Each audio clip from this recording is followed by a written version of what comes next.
commute to my co-working space with me. I'm Angel. And if you want to learn about advanced community management techniques, you're in the right place.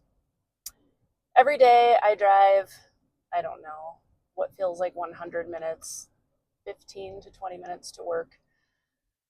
And I use this time to think about community management and co-working and the state of the world.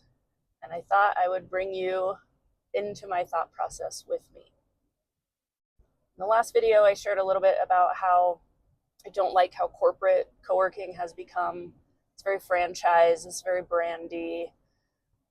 And some of the spaces are really, really large. There's one coming to my town that's 20,000 square feet. I don't know if you can wrap your head around how big 20,000 square feet is, but it's a lot. I think it's a 3-story building or maybe a 2-story building. So that's 10,000 square feet. That's 5 times bigger than your house probably is. The reason I don't like giant co-working spaces is because you can't accidentally run into the same people over and over again unless you're at a dedicated desk next to them.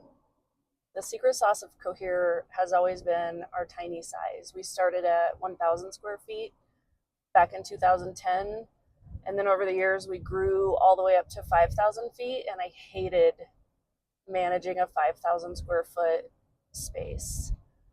The building was very challenging. It was spread over 5 levels. It was a bit of a disaster logistics wise. You couldn't fit very many people on any one level because of the way it was organized. So I downsized us to 1,800 square feet and kept almost the same amount of members.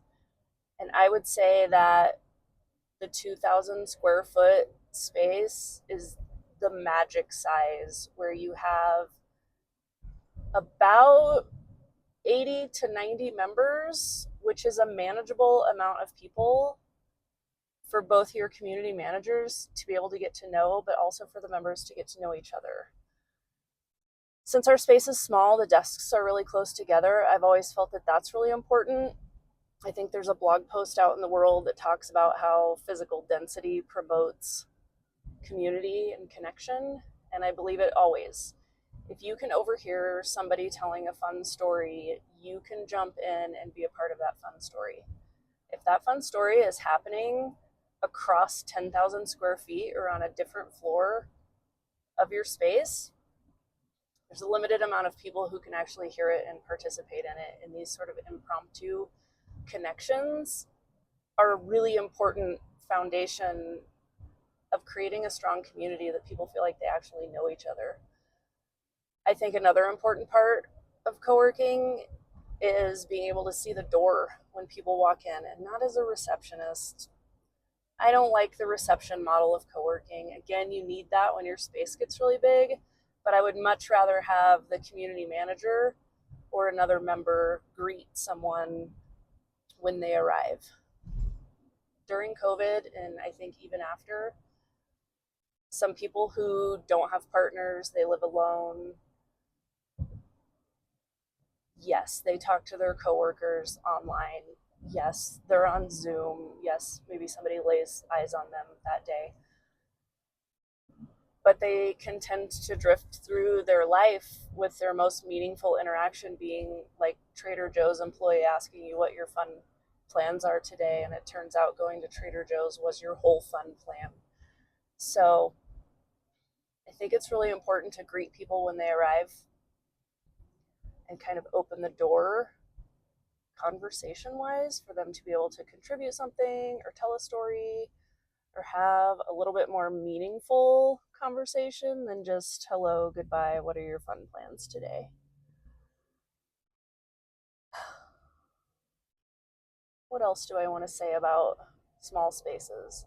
I think small spaces are magical.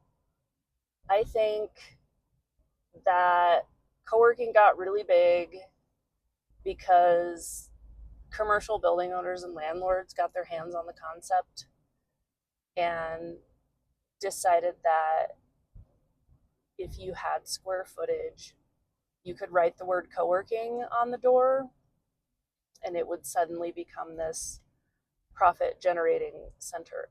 And sometimes it does. Sometimes it works.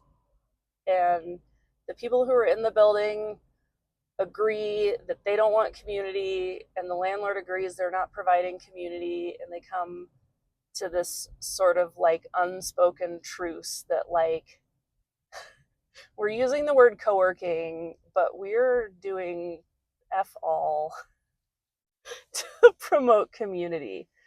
And that's fine. I hope the balance on their spreadsheet looks great, and I hope that works well for them.